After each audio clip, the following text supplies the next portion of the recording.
Takže, dobrý den, přátelé, jsme tady na neskutečně vyexponovaném místě, můžeme tady vidět dálnici, která protíná vlastně Prahu, střed Prahy.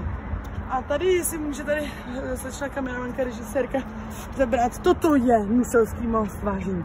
A tento Nuselský most zkonstruoval můj prastrýc, který bohužel tragicky zemřel po dokončení Nuselského mostu.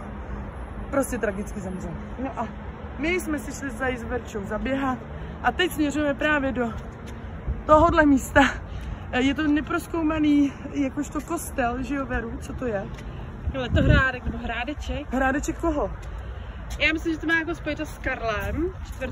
S Karlem IV, takže jdeme za kořenama gotiky, i když to vypadá jako baroko. Jsme trošku mírně zmatené, ale jdem to prozkoumat, takže se přihlásíme. Čágo!